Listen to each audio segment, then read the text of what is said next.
I gotta watch this. we're being a bit broad here, and I definitely want to get us back on track.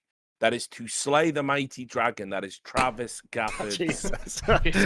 outrageous ego on this topic, and then I'm happy to talk about any Let's do it then. past Alright. transgression.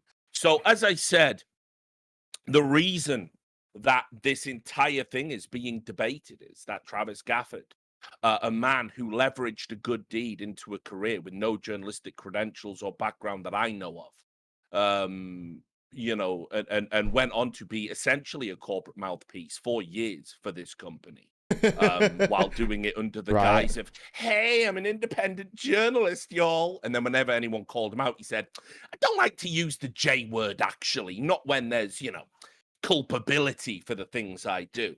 This is what I mean about him being a jellyfish. But he put this out because he tried to make it look like he was rallying the troops, that he was the guy who was saying, I'm going to do a boycott, right?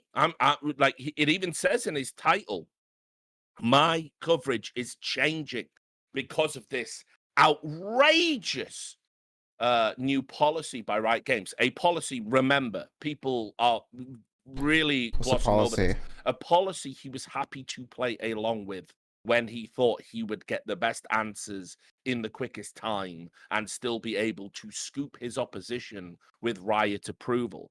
Now, one of the reasons I find it absolutely egregious that Travis Gafford would be the man to draw attention to this, this man For an just interview. took a stand for nothing in his life. I mean, nothing. This is a man who has no backbone, no moral center. This is a man who's just happy to have money rolling in as much as he can and lead his California lifestyle, right? And get to talk about one of the most popular video games in the world. A serious journalist he is not. So I at least respect him for not having the outrageous attitude to use that word when describing himself. So But he thanks for used sharing to. with that. But he used to, Rich. He used to. That's what bothers me. At least he realizes now. So let's talk about Travis Gafford. What stand should you have taken? I was going to ask you when you were giving your story, Jacob, while you were getting hauled over the coals for the Rocks story. Did Travis Gafford say anything about this?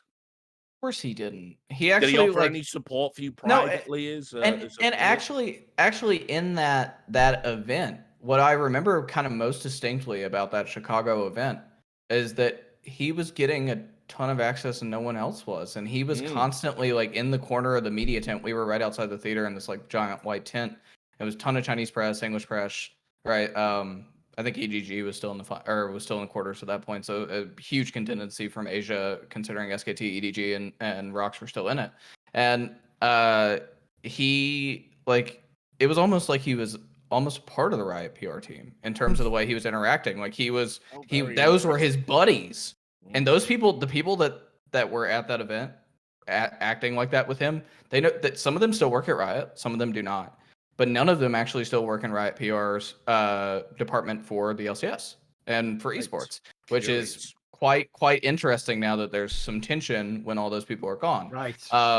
But it was, I mean, he was like constantly in conversation with those people, sitting with those people, kind of on this like different plane than the rest of us in the way that he acted during that event. And that's what I remember. And so during the whole Rocks thing, you know, like I felt super alone. It took like a month to be vindicated for all of that, and there was a lot of press that like threw me under the bus or ignored me, and it felt like crap because a month later it came out I was right. And but yeah, I mean, like that what I was gonna say earlier, where I was kind of heading before we like dove into this like broader rabbit hole, is I've thought about like formalizing some sort of like collective body to go to Riot and just be like, here's kind of our expectation, right, of what we would like to see to cover League of Legends. And the problem I thought was like they could just say, fuck you, we're going with Travis. Like that was the whole reason I like could never do that. I felt like we didn't have any leverage because they had a way to interact with the public that wasn't us. So not only did Travis not take a stand on that, right? He didn't take a stand on Reddit at all, in fact. Now, Reddit is an interesting one because what I've come to realize is in my young, naive, ideological purity, whatever the fuck days of 2014 before I realized just how much of a cesspool this business is.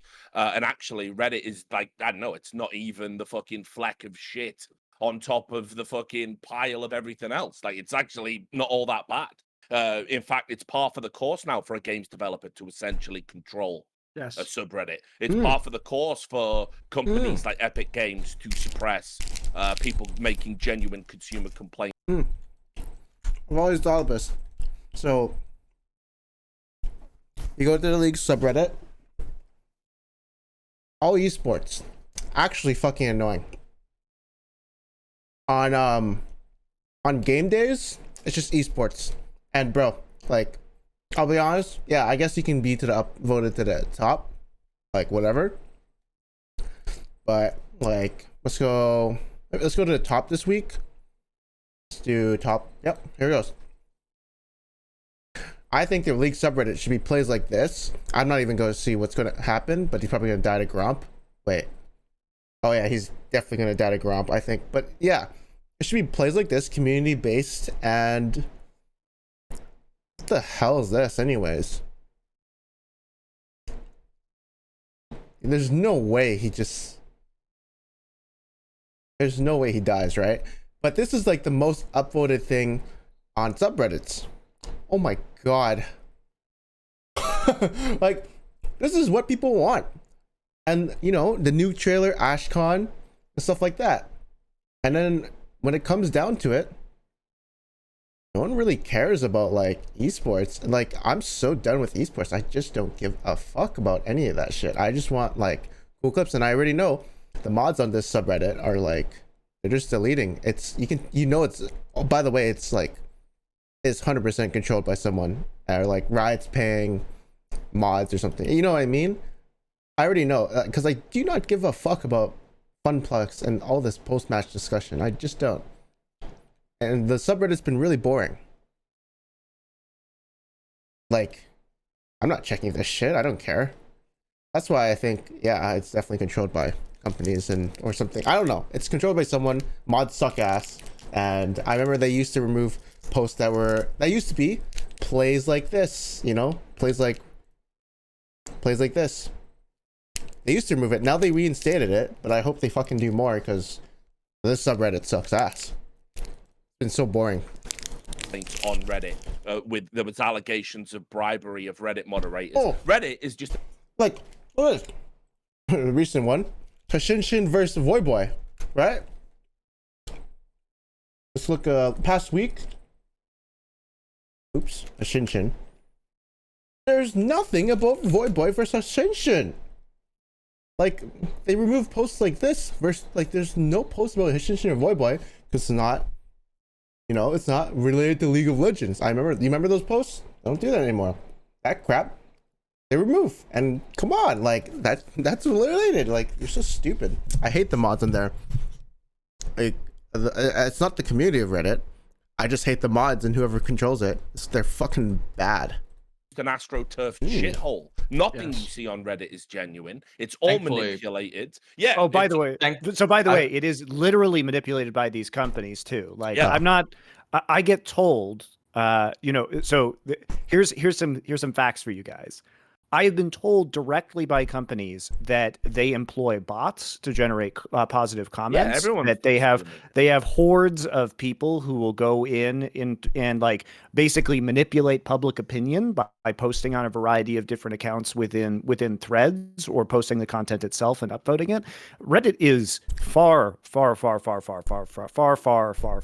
pure. Yeah. I mean, well, the nice thing is it's losing.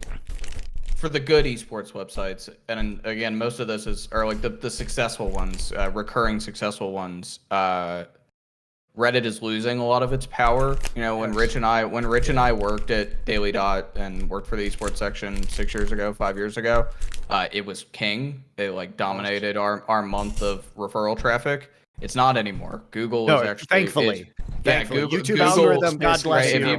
If you go, which is why they've got lax on all of the rules. If you look at like Alexa website data for Dot and Dexerto, a lot of it is SEO traffic, which is good. It's another way to make revenue without having to rely on something that is wishy-washy as Reddit, because Reddit can really make or break a website.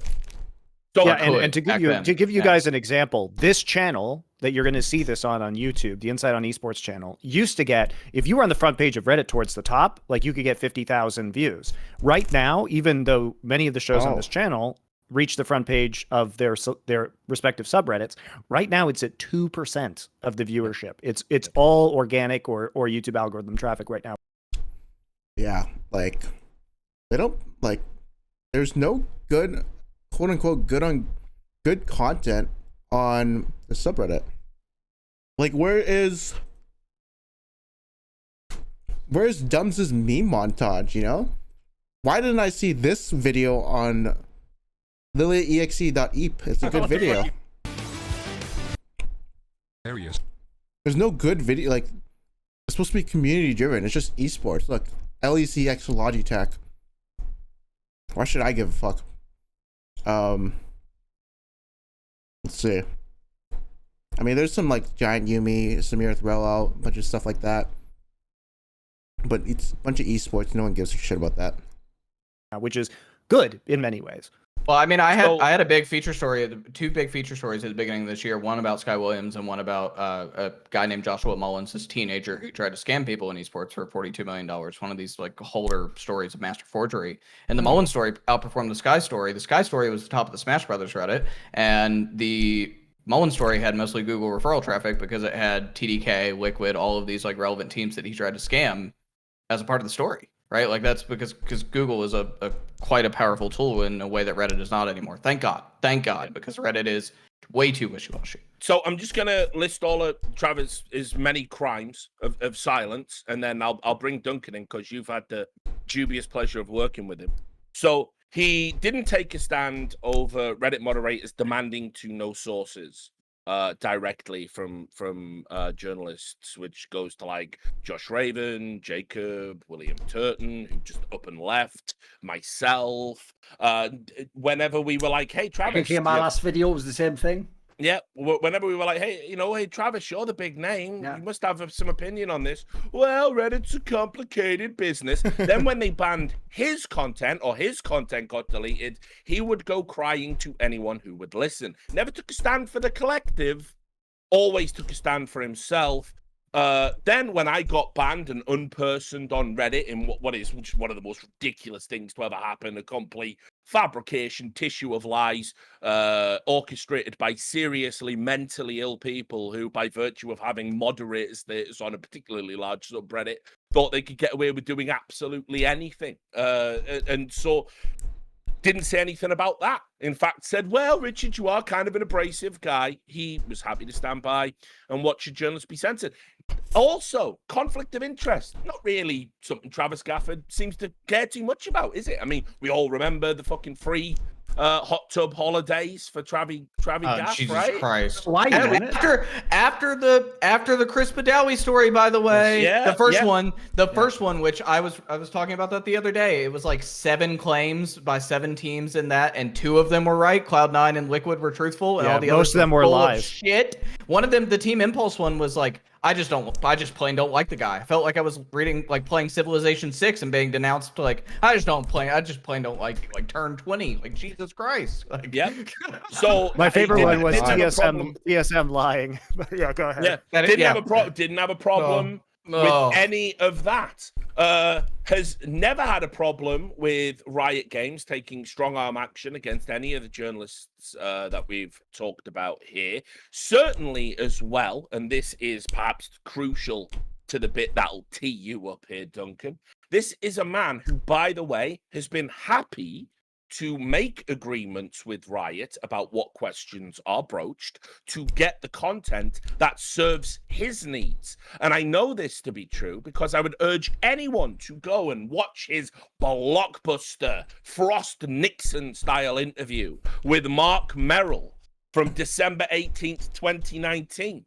This was a year almost after revelations of systemic sexism and other atrocities inside Riot Games had been revealed, and it was up to Travis Gafford, investigative journalist extraordinaire, to sit down with the big man, Mark Merrill. Remember, Mark Merrill, a man who reportedly cried at a town hall in front of all of the women that his company had let down and said, I just feel like I could have done more. Because it's always about that narcissist, isn't it? It's always about him. I can see why him and Travis feel like kindred spirits in a lot of ways.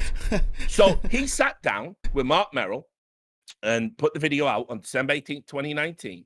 And there's a question in there. One question, diversity and inclusion issues at Riot. And you go, well, this will be juicy. Except it's not juicy. Except what actually happens is, Travis says, I think it's great. Oh, it's so sickening to watch. I think it's great you're addressing these issues. And perhaps you can tell us a little bit about that process. And so, a lot of softballs in this interview. Some of them are mad. Oh, Some of it's them almost insane. like, put it this way: there's a point in the interview where the joke would be Travis forgets he's on camera and starts trying to pretend he's the earpiece in Joe Biden's ear. Because at one point in time, right, Mark Merrill makes some outrageous comment like, does it really matter? You know what we did? Yeah. And Travis himself like, well, I think what you mean by that. You're like, he was playing defense with the guy. Like, he literally did. He said, Mark Merrill said, I don't think it really matters what you say. And Travis Gafford went, when you said earlier that it doesn't matter, I mean, it does matter what you mean to say was. And he basically was the positive Kathy Newman. He came to his rescue. It was the Key and Peele Obama anger translator. Like, yes, that's exactly what it was. It was absolutely unfucking real, by the way. And so anyway, here's what I know about that interview.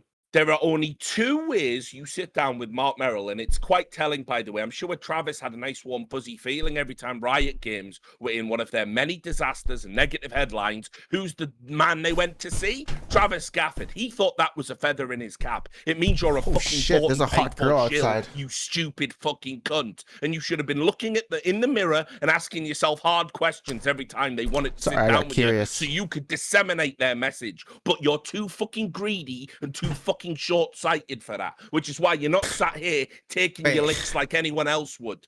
Hey, I don't want to mess with my camera, but like, dude, I saw this girl. Whatever. I was looking like, this is my point of view. I'm watching this, and I saw the hot girl, like, right between the Counter-Strike. You know what I'm saying? Like right there, and somehow my eyes got diverted into looking at her. Dude, I'm such a pig, aren't I? Well, I'll fix the camera and oh, guess I'm screwed. But yeah, holy crap, I just had to, I don't know. You are a fucking narcissist posing as a journalist. So what he did was somehow he basically must have either agreed that we won't go too hard on the woman stuff, right? In which case, you have actively engaged in the process you are now decrying, or you didn't have the backbone to ask the hard questions, in which case you are not fit for fucking purpose as a fucking journalist. So, spiel over for Travis Gafford, hot tub meta pioneer, to fucking sit and talk about how it's wrong a Riot and how he's going to take the stand for all his other journalists. You never took a stand once. The only person you stand for is your fucking self. That and trust me, as I said, I always held back a little bit out of respect, but me and him aren't the same. We don't do the same thing. We don't have the same goals. So no, what is the point of holding back and respecting what he does? He is a blight. He is the manifest horror of access journalism if you don't check it early. Right. Yeah, and while I agree with his points that he made in the video about pre-submitting questions, I agree with them wholeheartedly. I agree with basically everything that he said within this video, and I think he's right. I also, Richard, the problem with Travis is that what investigative journalists do is that they are duty and honor bound to a code of ethics, right? That is bigger than themselves. And what's so suspicious is that Travis has always behaved in a way that shows that he has no basically ethical center or moral compass whatsoever. And so it's very difficult to trust him or in any capacity at this point in time for all the reasons that you've stated. Whereas, you know, I'm sitting here with four esports journalist of the year awards between the three of you, right? And so you all have very clear ideas about what is the moral center that you're going after. And you may disagree on certain points, but at least like there is that guiding light that makes you trustworthy because you are accountable to your own ethical compass. And I think that's what's missing with Travis. And that's fine. Like if he doesn't want to be a journalist, then don't be a journalist, but you can't simultaneously do these interviews and then try and break news that is supposed to be objective, right? Because it calls that news into question, even though I think in this instance, he's right. It does make me wonder if he's telling the whole truth in many ways. Or so apparently Montecristo left Cloud9 to join Flashpoint and B Full Site. I don't know what B Site is. Going to work with. I'm not sure what it is, but it's going. Or what his motivation is for doing that, because it doesn't seem to adhere to some sort of higher power. And my other issue with it was that we alluded to earlier. Maybe it is that he himself has engaged in these practices. And when I mentioned this on Twitter, a lot of people were saying, well, it's not the same, Monty. You know, this is a corporation and it's his show and he can do what he wants. Well, it's Riot's company, it's their product, they can do what they want, so that logic doesn't apply. But also it's the same principle, because we have to talk about why you don't pre-submit questions for those people who don't know this. And it's because if you are a trusted person within the scene of an esport or a sport or in the circle of journalism, people recognize that you have a certain level of professionalism. And what happened was I wanted to go on a show that Jacob was on, which was Hotline League.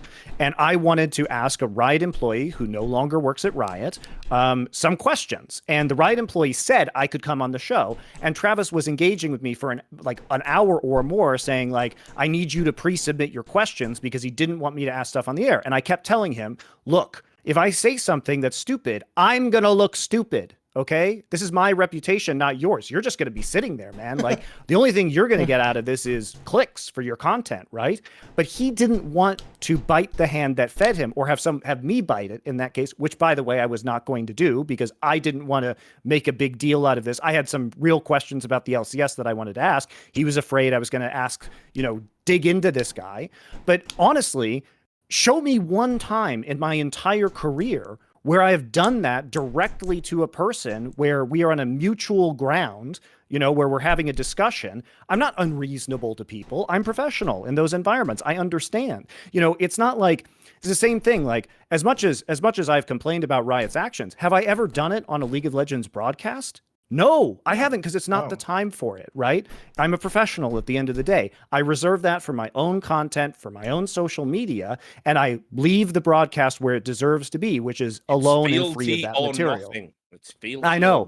But so, and the other thing is that Travis, as he always does, he's done this to Thorin too, is that he will delete the content after the fact that he doesn't like. And he deleted, so he let me on the show after the Riot former Riot employee mine's gone by the way. My appearance on Hotline League so context, Hunter Lay, the head, whatever his position is, GM of Golden Guardians or SVP of esports at Golden Guardians, whatever his official title is, ex-Rioter, worked at GameSpot before that. Boss. This was Chopper. This was Riot. No. I was saying in my case. Oh, okay. Hunter was on the show. It was after his first split as running Golden Guardians, and he went on and just laid into his coaching staff, laid into his players, blamed High like super hard for being a terrible in-game leader, yada yada yada. Just flamed his own team after they performed poorly in their first split. So Mark Z brought me onto the show, and I said, okay, like my first thing out of the gate was like, Hunter, how are you qualified to have this job? You've never done team management your entire life. How are you qualified to have this job? Shouldn't you accept some blame for this, right? You put this team together. You put this staff together. You hired your buddies, Spellsy and others, right, to manage this team, and they failed. Shouldn't you accept some blame? You ran this thing. And like after the show, like Travis was like, I hate Jacob, yada yada yada, and I went looking for that VOD the other day, and it's gone. It's gone. Yeah. Because and so I went on You and mean said he's that. actively censoring content that's not favorable to the viability of his broadcast? Wow, crazy. But he deleted the first episode that he did with Thorin that spawned Summoning Insight in the first place. When Thorin went on and challenged him about a bunch of stuff, he deleted the part of Hotline League where I went on afterwards and basically complained on his show to him and Mark and said, "Hey, this isn't right. This isn't good journalistic ethics. I just wanted to have a reasonable conversation about stuff I was curious about in the LCS. I wasn't trying to entrap this person or make myself look bad, right?" So I don't really understand it. It goes against the kind of common practices where you can't respect someone else. And I also said to Travis, I would never do this to you in a million years. Like, anybody can come on the show and say whatever the fuck they want. I don't care. I'm not Jacob, you weren't pre-screened for what you were going to say. We'll never do that.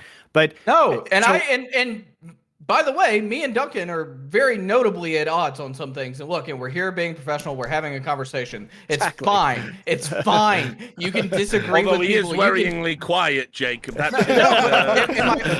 Duncan, am I wrong? Am I wrong? Like, am I wrong? Like, we're at odds on something. Yeah, you should obviously be able to put minor things behind you, sure. Yeah, but when push comes to shove, right? When Monty asked me to come on the show, I didn't I was just like, okay. Fine, this is an important topic. We can talk Jacob, about you're not this. a coward, and I admire that about you. So, and also, it's also like, obviously, we're capable of having a reasonable conversation, which is the purpose of the show.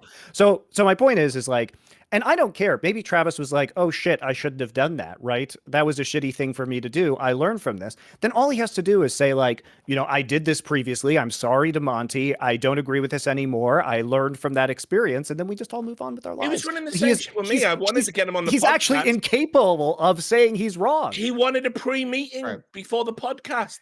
He was going to come on the Richard Lewis show. I even consider, if I have you on a podcast, it says two things. It says, I think you've got something interesting to say, and that our conversation could be interesting. And that it's also kind of an olive branch that, like, I'm never going to platform someone who I think is, like, completely morally fucking repugnant. So, and this was a few years ago. So, or a couple, I don't know.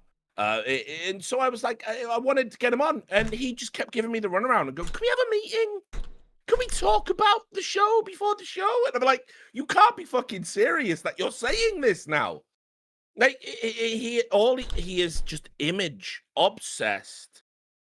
He wants to be the guy with the mic in his hand on TV, everyone looking at him, thinking he's cool, but he's got none of the chops to do it. He's not even a particularly good interviewer. Like, he's not a particularly charismatic guy. He doesn't have, like, he doesn't ask hard-hitting questions. I've never understood the fascination, frankly. And when I said he leveraged a good deed into a career, let's be clear, that is exactly what he did.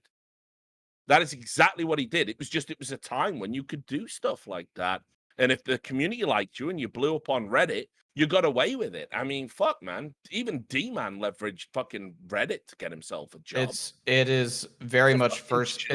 It's a first movers policy, right? Like, I don't think he's like the worst interviewer in the world, but I don't think he's good as Ashley Kang, right? Or like someone of the cut, right? Like, I think Ashley Kang is just a multilingual Travis Gafford. So Ashley has a lot. Knowing her, she has a lot more standards than Travis, which I appreciate. She watches the game a lot more, I'll tell you that much. She's putting in her time to try and know what she's talking about. Not always she plays the same game with pandering to people who would actively harm journalism, though. It's that element, for sure. As long as her content can be on the front page, she'll let every other journalist fucking burn in the Hades of non-access those Reddit moderators. There was some tension with Riot. There was some tension with Riot and MSI and Damwon recently, which you saw her post a little bit about, and I thought that was like the whole scheduling thing where they gave RNG the first play day when Damwon was supposed to, and I think she handled that fairly well, better than he would have, frankly. Okay. In the same position. But I mean, like, there are a lot of other people that are better interviewers than him, but he was here first. Right, like, and I mean, hell, we're streaming. We're with a super popular player. Yeah. God. And well, we're streaming on a platform that has a lot of issues that also gets a lot of first movers bonus. Right, Twitch has a lot of problems, but is successful partly because they were first to do it. Yes. And let me do my little rant then. Yeah, so basically, there you go. I don't have like a million like super secret stories or anything like that. Like I don't actually have that big a personal issue with Travis. Like, if you notice, I've very rarely ever fired shots at him. I'll do the odd joke on like a talk show, but yeah, that's just grist for the mill, isn't it? Anyone can get in on that. The reason why I don't tend to typically attack him publicly is just because I thought generally Travis, first of all, because he did work with me, he's been generally smart enough to just sort of stay in his lane and not try and veer into my domain when I'm in the League of Legends journalism world. He just stays in his lane and does his interviews and posts his videos when he has his problems. But I've always, and even when I knew him as a colleague, would have considered him certainly an acquaintance, someone I've met up many times with. I've always been very, very disappointed by his refusal to actually like uphold standards across the rest of the industry that don't just involve his literal bottom line that fucking day. Because he won't stand for anyone. You basically have to be his best friend, as far as I can tell, before he'll fucking take any form of stand in your half. And even then, by the way, you probably have to be one of his friends that literally depend on him like for their fucking livelihood. Like their content goes on his channel. He got them the interviews. He's the one who made them by getting like. There's also that element which I've never been a huge fan of personally, because it's one thing when you help someone and you almost tell them like, look, I've helped you now. You know, just go up. Don't bother thanking me for it. Just take it. Go do what you want. When you always sort of keep them on the hook of like, yeah, but I made you. Like I've always thought there's something sinister behind the scenes there. So here's what I'll say is this, right? I think of all the incidents over history. There was the one with Jacob and the whole Rocks Tigers thing. You don't even have to know anything about that situation. I made a video about exactly this topic, which said I'd heard similar stories like a certain team in NA is probably signing this player. So I knew it was possible that these players could be going. But the point of my video essentially was just if you appreciate the very premise of like journalistic integrity and the editor system where they have to like verify that you actually have the fucking sources, in theory, you can trust that. I don't need to know the specifics of who the people are. I just have to know that they're doing this particular method and that this is different from just anyone putting a story out. So the idea, as it was alluded to back then, that like fucking forget Riot and the rest of them, like Reddit shouldn't have any say in whether it was just a legitimate source or not. Like, no, nonsense. Stop. All someone like Travis has to do there, by the way, is just do with. Fuck, I forgot I had like a pimple on my dick. Fuck, it actually hurts so much. It doesn't have to be what Jake could be what the premise. Just do a retweet of a tweet and somewhat simple. Just show that you at least agree with the premise. Like they're not just going to silence people. Then there was obviously the one like Richard said with Loco Doco, where even though Loco to this day has never said anything because he pussied out by going, well, I've got an NDA, but as soon as that's up, and then he magically left League of Legends when that was up. So you'll never get the real story of that. I'll give you the gist though. Basically, Loco made like a very, very mildly off-color sexual joke in a context which almost directly asked for it. The person receiving this question / answer was just sort of like, okay, didn't see anything wrong with it. But I basically heard Riot and potentially even Travis and other people were just like outraged, literally clutching clothes on behalf. He compared. Oh my god, what's going on here? Yeah, go on. This is so funny. If I remember right, because I reported on the story when he was fired. The joke. He wasn't fired. His access was removed. Right. Yes. Yeah. Well, because he was working for Golden Guardians at the time. That was in the same cloth. Yes. Because he was doing a piece of interview content with Riot, if I remember right, and I think he's in the chat. Sounds right. Yeah. If I remember right, the joke was that a mic sock, one of these, right? Yeah. Was that he thought the first time he saw it in Korea or something that it was a condom. That was the joke. That's how mild we're talking, by the way. And this was literally treated, by the way, as he'd made some like outrageous sexual remark to a woman, like I'd like to fuck you off the. That was like the level it was presented on. Because it's another thing Riot always does, by the way. When they fuck you completely over the most petty minor thing, they'll purposely leave it as vague as possible so people can read the most heinous shit into what you're doing. Meanwhile, when we reported that, by the way, when we reported on that, I was like super tactile in the words, right? Like in terms of like nobody said he harassed anyone, nothing. Okay. Made a sexual remark. That's it. Yes. Right? Like that was it. No harassment or stretching it, by the way. Yeah, but people like did spin it. You're right. People did spin it to be a lot worse. That he sexually harassed someone or that, like whatever, which he didn't. But that's another thing. That's another thing. Riot are the ones making a judgment about that as well. I mean, it's fucking unreal, isn't it? No, here's the other thing I was going to say, though. Because what's outrageous is these are just easy ones to take a stand on. Like I say, even though he does know all the people involved, you don't even have to know the people. You just look at it and go, this is an obvious fucking injustice, abuse of power, and sets a terrible precedent for the industry, which, spoiler, I work in as a fucking journalist. But because Travis thinks he is the made man, because he thinks he is hooked into the Riot fuckboy network, he imagines he will always always be the one who's allowed to get away with this, even though, by the way, it ignores a basic premise of human psychology, which is whenever you have a group that is based around some fucked up premise of purity, as you narrow down the group and kick out the ones that are impure, now the one at the edge just becomes the one on the fringe. Inevitably, why they all, literally every one of these revolutions ends with them all shooting each other in the side of the fucking head. It's just the way it goes. So the sad thing is this, right? Then you add this in. Not only does Travis do all that, but as Richard and Monty just told a story here, that he directly went out of his way to give them just enough rope to believe they could be on his show, as though, again, they should be grateful they can appear on his fucking platform.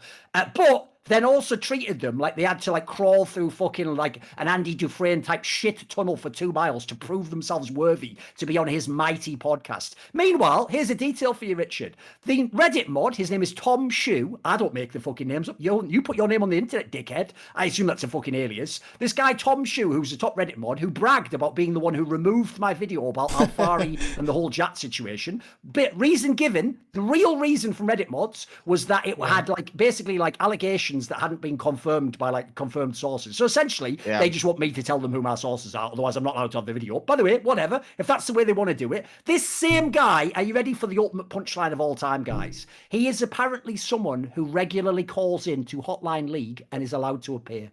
There's the joke. So, like I said before about how it's the other way around, I'm going to treat Riot with contempt based on what they've done in this industry. Travis wants to tell Richard and Monty, I don't think you're really ready enough to join the big boys table and come onto my show. Oh, what's that? A corrupt Reddit mod who's a piece of shit, lying all the time. Yeah, just come on, mate. You just say whatever you feel like, Yeah, well, just one thing as well. Like I said, I didn't want to say it when I was listing all his sins, but Jacob and Duncan and maybe Monty as well can clarify this.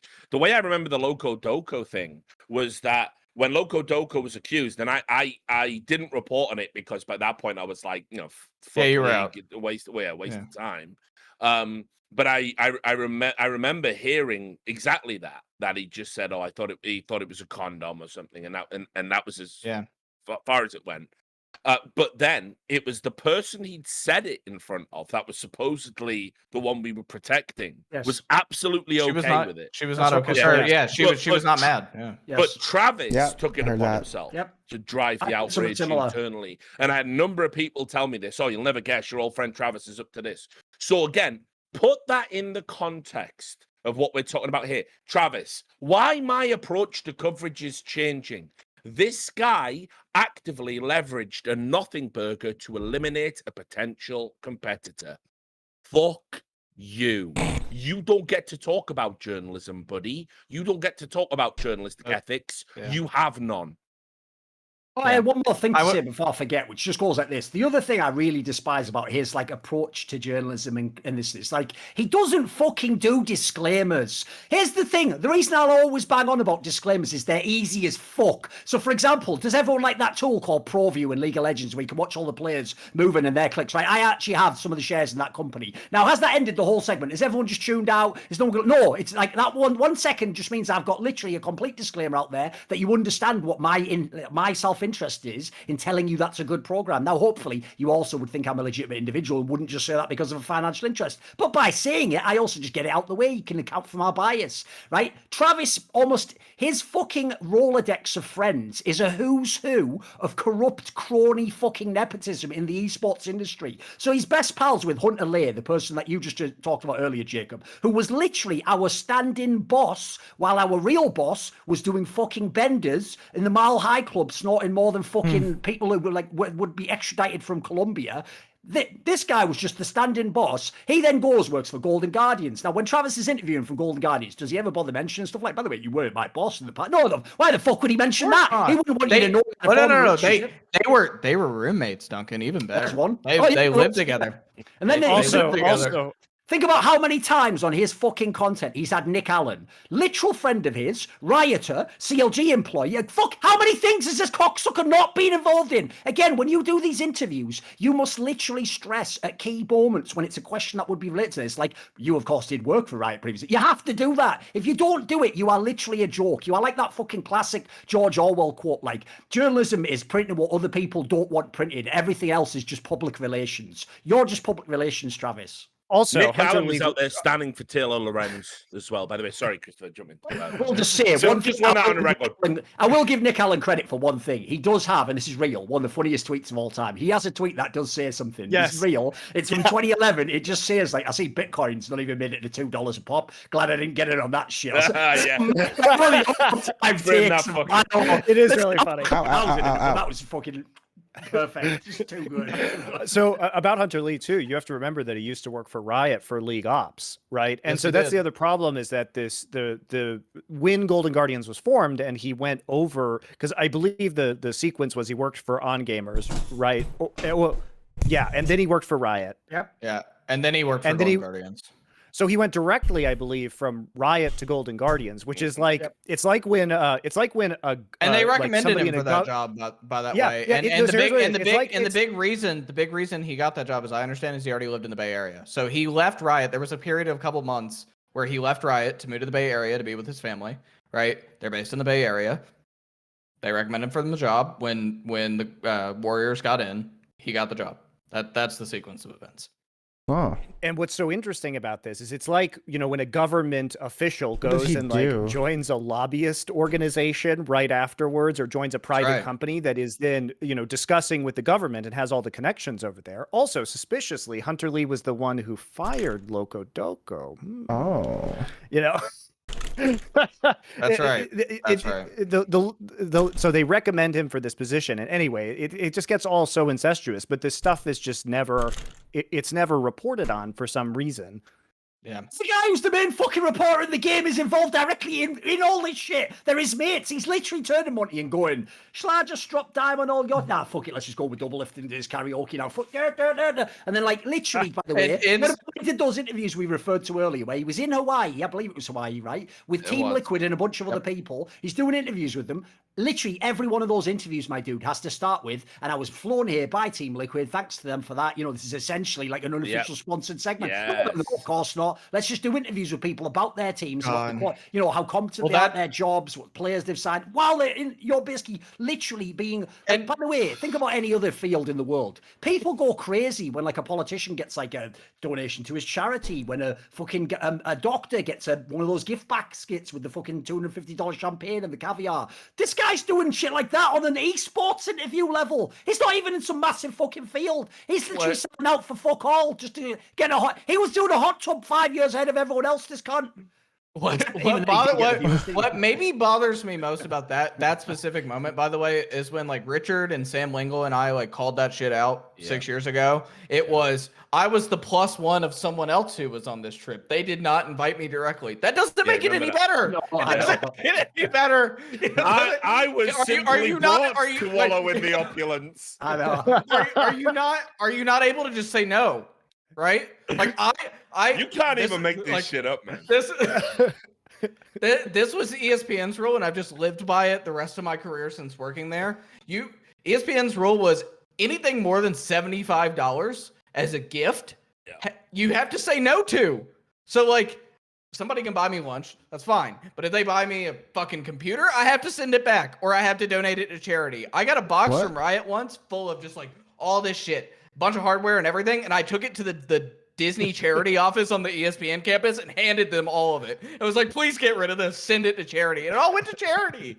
Because like, and it's just like, but he's taking a vacation to Hawaii. And he's like, I'm the +1. And it's like, it doesn't matter. It makes no difference. You say no. Like, that's just what you do.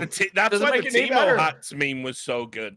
The Reddit moderators were like, yeah, we took gifts from Riot staff, probably in exchange for favorable moderation, but it was only Timo hats. Yeah, then you're a dickhead. You had a position of leverage and you sold out for a fucking novelty hat. You fucking morons. Yeah, mind blowing. Esports, baby. All right. I'm gonna say. Okay, go, Jacob. I just want to say this one thing. The one thing that no one actually has really noticed about Travis more recently, and what bothers me even more because it's so recent, and it's, we're talking about this video. Travis has a new podcast with Emily Rand on Spotify. Guess whose deal that is with Spotify?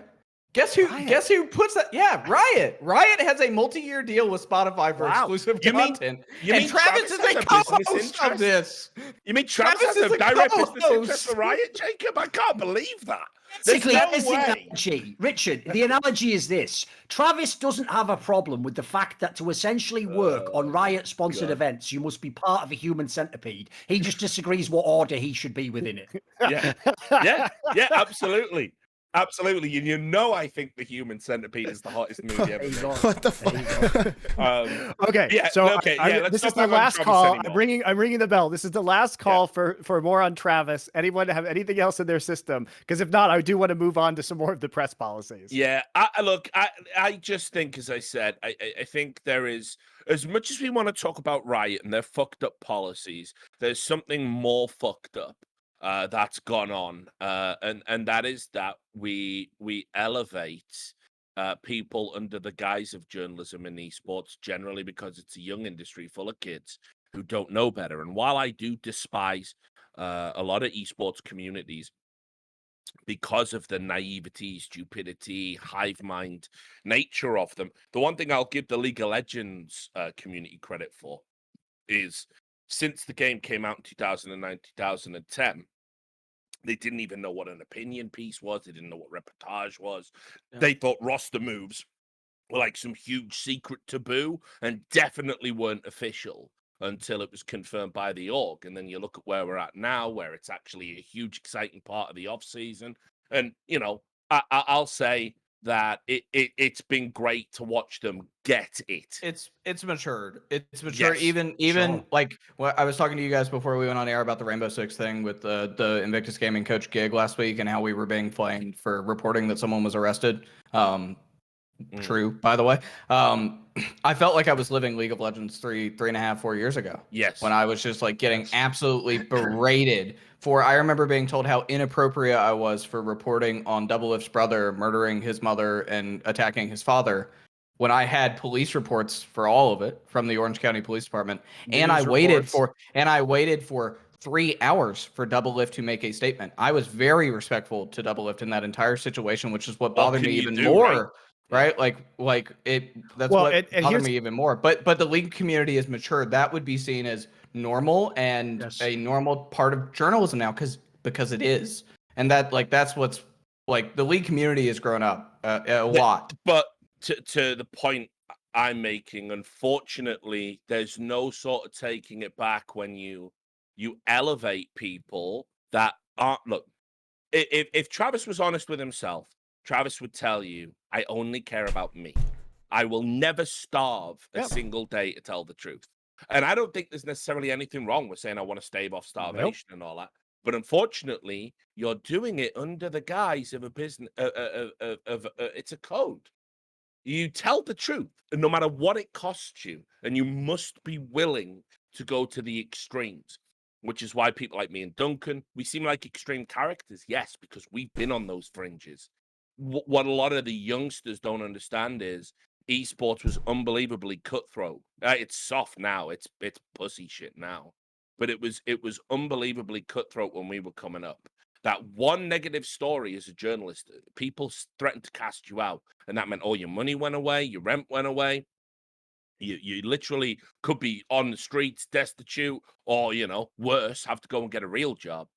And so people, that was what we were willing to do, and that's why we have that weird love-hate relationship. Travis wouldn't do that. He would never do that. He would never dream of that. He'll do whatever suits him. So, and unfortunately, I look at esports journalism today, and I see that new breed coming through, because there is no hardship and there is no cutthroat nature to it. The new breed is, you know, I work with Bloop every day, and he's great. Bloop is amazing. I think he'll be. I mean, he's 18. Reminds me a lot of myself, but I like. Thank God, dude. Like you did a lot for me at the beginning of my career, Richard, in terms of like not just what you did for me personally. You were doing it for me, but not just what you did for me personally, but also what you did for the community, right? Because you dealt with a lot of the early shit. Then I dealt with a lot of the shit too for the first like 3.5 years of my career. Now people like Bloop are accepted, right? Like he's a favorite of the community because he does good journalism and he's an accepted entity, which I'm really happy about. He'll never have to go through what either of us went through, at least in League. Maybe if he does stories in another community, he faces the same, but he'll never have to do what we went through. But the problem is at the very beginning of my career, 6-7 years ago, people were saying to me, you don't do things the way Travis does them. And it bothers the living hell out of me because I had to talk to team owners. I've had lunch with every LCS team owner, right? Even some of the billionaires that bankroll them. I've met these people, either had a drink or had a lunch with them. And I've had a really hard, level set, off the record conversation about journalism, the importance of it in this industry and why it's important, why I do what I do, to some of the most contentious people who treated me and Richard like shit at the beginning of our careers. Right. And when Richard started reporting on League and when I got into this. For some of us, mate. Yeah, fair. Beginning of my career in your time covering League. And I've had to have that level set conversation, but those relationships started with you know, like, you don't do things the way Travis does them, as if that was like he does them the right way and you don't, and I don't like it. And that's a really hard 8-ball to start behind, right? Like, I have to start behind that and fix it. And it took a lot of work, and it's really, really dangerous to our community. Like, and it's frustrating. Yep. So we can leave it all there. That is the grand roast of Travis Gafford. By the way, all for nothing.